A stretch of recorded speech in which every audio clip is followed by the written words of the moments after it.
Assalamualaikum warahmatullahi wabarakatuh.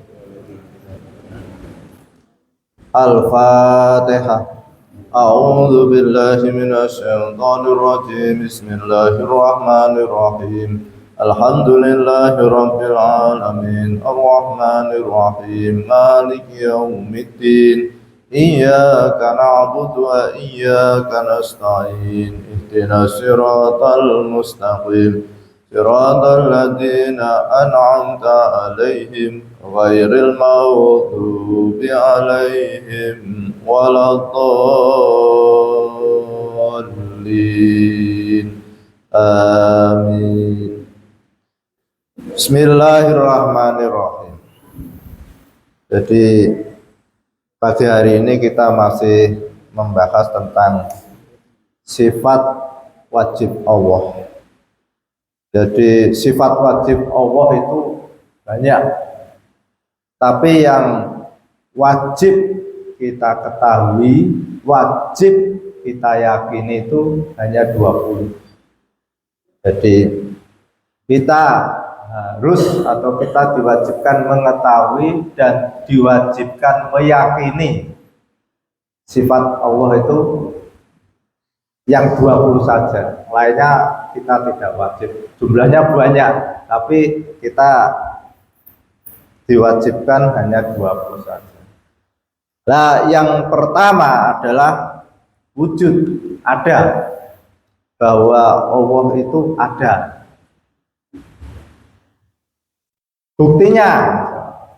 Buktinya adanya alam ini, bumi, langit, dan seisinya, itu adalah merupakan bukti ciptaan Allah.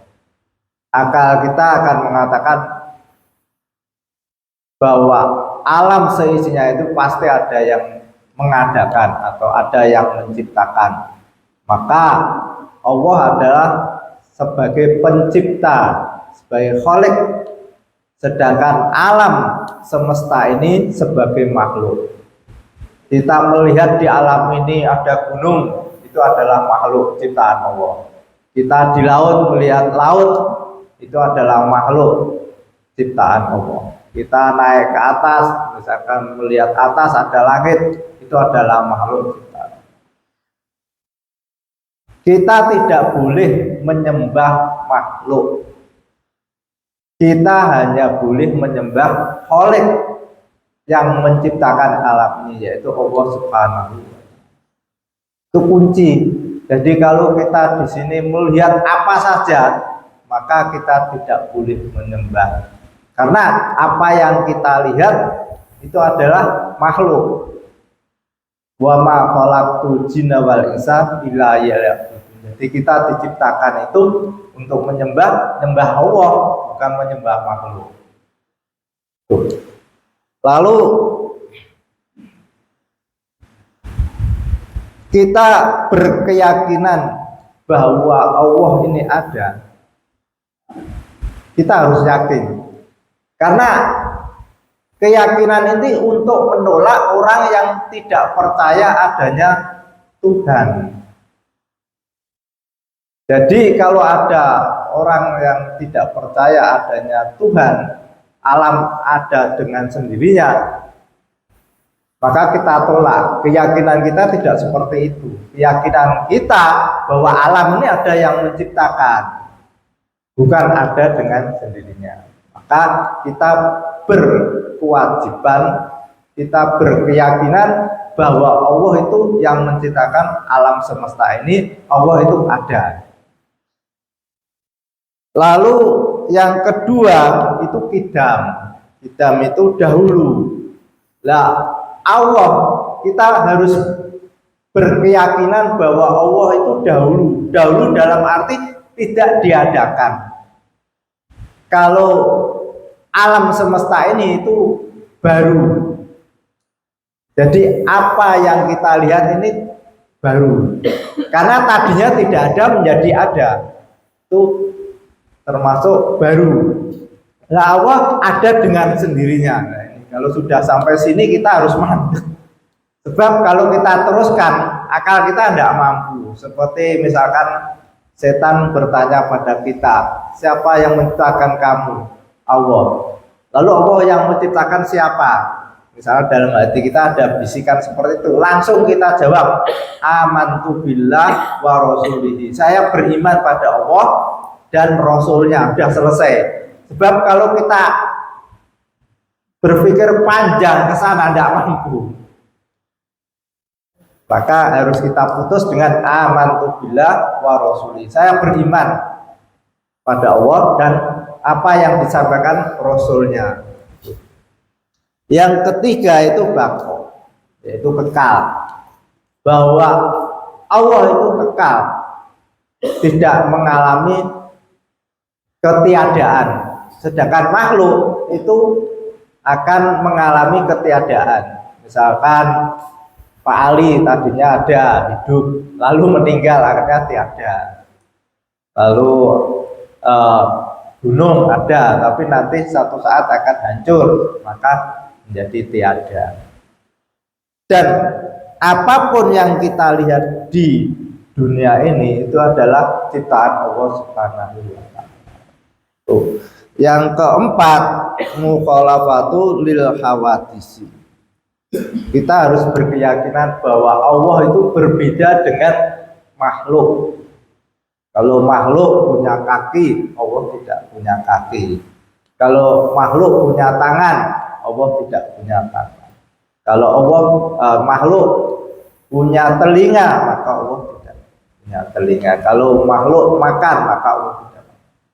Berbeda. Kalau Allah itu punya kaki, berarti kan sama dengan makhluk. Padahal Allah berbeda dengan makhluk.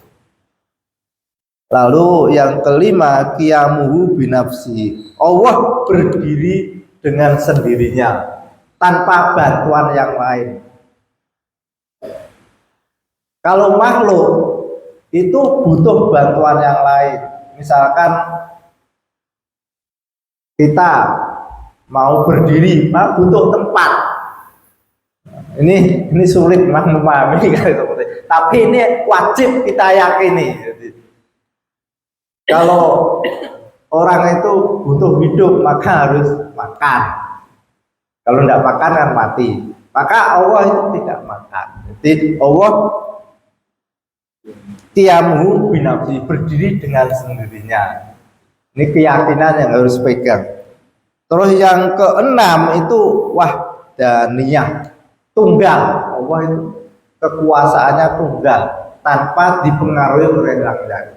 Allah berkuasa membuat orang ini pendek tanpa dipengaruhi usulan-usulan, misalkan begitu. Allah punya kekuasaan penuh untuk menjadikan dunia ini hancur, maka tanpa ada usulan jangan dihancurkan. Jadi kekuasaan Allah itu penuh. Allah itu hanya satu tanpa dipengaruhi yang lain. Nah, keyakinan ini harus kita pegang untuk menolak paham-paham yang lain. Kalau ada orang berpaham tidak ada Tuhan, kita tolak, Tuhan itu ada. Lalu kalau di dalam agama Hindu misalkan, itu ada istilah Brahma, Wisnu, Siwa. Ini paham agama yang lain. Kalau Brahma itu menurut mereka itu pencipta. Kalau Wisnu itu pemelihara. Kalau Siwa itu perusak. Nah, ini konsep ketuhanan agama Hindu itu seperti itu. Ada Tuhan pencipta, ada Tuhan pemelihara, ada Tuhan Siwa. Maka ketika menurut keyakinan orang Hindu ada banjir, ada gunung meletus, dia menyembah kepada Tuhan Siwa, minta jangan dirusak. Maka ketika dia menanam agar berbuah banyak, dia mohon pada Tuhan Wisnu, dipelihara, jangan sampai ada hama dan sebagainya. Nah ini konsep ketuhanan orang-orang Hindu. Maka kita menolak konsep seperti ini. Karena kita berkeyakinan bahwa Allah itu tunggal, Allah yang menciptakan, Allah yang memelihara, dan Allah yang menghancurkan. Itu hanya Allah. Beda dengan konsep ketuhanan agama Hindu, adanya istilah Trimurti, ada Tuhan Brahma, ada Tuhan Wisnu, ada Tuhan Siwa. Lalu di dalam agama Buddha itu beda lagi. Agama Buddha itu dia tidak mengakui adanya pencipta alam. Dia punya paham bahwa alam ini adanya adalah merupakan mata rantai. Jadi mata rantai. Misalkan sederhana saja, manusia itu ada karena pertemuan sel sperma dan ovum. Berkembang lalu menjadi manusia. Manusia sakit, meninggal. Lalu nanti akan muncul maksud. Jadi apa ini sirkulasi seperti itu. Jadi menurut paham agama Buddha itu di sini diterangkan itu dia kalau ditanya itu dia akan mengatakan tidak diketahui awal dan tidak diketahui akhir. Itu paham dia. Lalu ada lagi pahamnya orang Konghucu. Konghucu itu punya paham bahwa alam ini ada yang namanya dewa penggerak, yang disebut dengan dewa yang, itu yang menggerakkan alam ini. Lalu ada lagi dewa yin, yaitu dewa yang menerima hujan dan menerima panas, sehingga dewa yin itu disebut bumi atau ibu pertiwi. Ini paham yang dikembangkan oleh agama Konghucu. Jadi beda dengan kita. Kita tidak mengenal dewa penggerak dan dewa penerima hujan, penerima panas, sehingga disebut bumi. Ini paham. Jadi kita bisa membedakan konsep ketuhanan kita sebagai orang Islam dan konsep ketuhanan agama-agama yang lain. Sehingga ketika kita berhadapan dengan orang Hindu, ketika kita berhadapan dengan orang Buddha, ketika kita berhadapan dengan Konghucu, ketika kita berhadapan dengan orang yang beragama Shinto. Agama Shinto itu meyakini bahwa setiap yang ada ini punya roh. Sehingga matahari itu ada roh, maka dia menyembah matahari. Dan juga dia berkeyakinan gunung itu punya roh, punya kekuatan, dia menyembah gunung. Itu yang dipahami oleh orang yang beragama Shinto. Lalu yang kita kenal lagi yaitu agama Nasrani.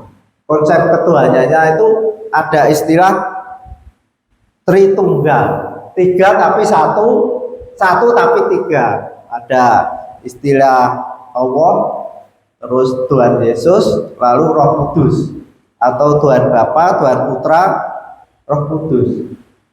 Nah, kita berkeyakinan bahwa konsep ketuhanan kita itu satu, tunggal, tidak ada Roh Kudus, tidak ada Tuhan Putra, tidak ada Tuhan Bapa, tidak ada Tuhan Allah, tidak ada Tuhan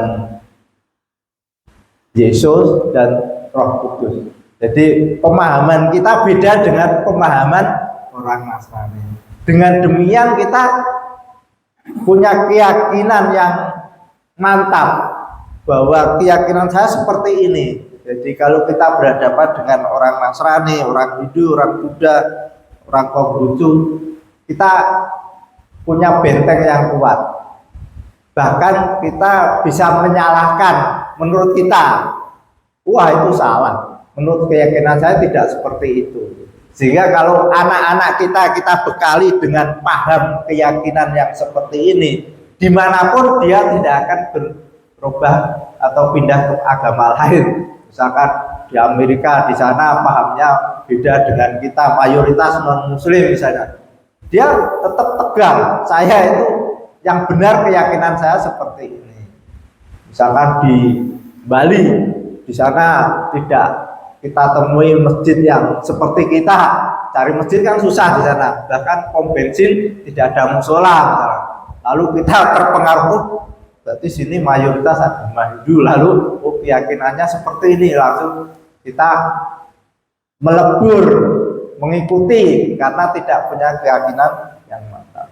Maka keyakinan yang saya sampaikan ini yang namanya sifat yang wajib kita yakini, sifat yang wajib kita ketahui, ada wujud, tidak bakok, mukhalafatul lil hawadisi, qiyamu binafsihi 5. Ya, wahdaniyah 6. Ini sudah menjadi pondasi. Adapun yang masih kurang berapa? Kurang 14. Itu penambah, ada kudroh, kuasa, irodah, berkehendak, ilmu. Nah, kudroh itu misalkan Allah berkuasa menjadikan Pak Sigit. Lalu Allah irodah, berkehendak Pak Sigit itu dibikin kulitnya putih, tinggi. Nah itu irodah, kehendak. Lalu ilmu, Allah itu mengetahui hidung ditaruh di sini. Kalau hidung ditaruh belakang kan gimana? Lalu mata ditaruh di sini. Itu pengetahuan Allah. Sehingga antara kudroh, irodah, ilmu itu satu kesatuan. Kalau Pak Sigit bangun masjid ini misalkan, kan Allah, Pak Sigit kuasa membuat masjid ini. Lalu dengan kehendaknya maka pintunya dibikin lebar biar tidak panas. Itu irodah, kehendak. Lalu ilmu pengetahuan Pak Sigit masjid ini harus dikasih pintu, kasih itu ilmu. Ini contoh.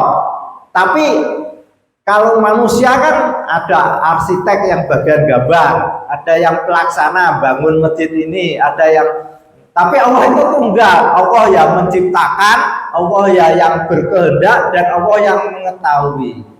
Beda, memang harus beda. Jadi Allah itu berkuasa, kalau manusia berkuasa bangun, tapi gambarnya beda. Al-Fatihah. A'udzubillahi minasyaitonir rajim. Bismillahirrahmanirrahim. Alhamdulillahirabbil alamin arrahmanirrahim maliki yaumiddin. Iyyaka na'budu wa iyyaka nasta'in. Ihdinas siratal mustaqim. Siratal ladzina an'amta 'alaihim ghairil maghdubi 'alaihim waladdallin. Assalamualaikum warahmatullahi wabarakatuh. Jangan lupa besok Bapak Ibu ya.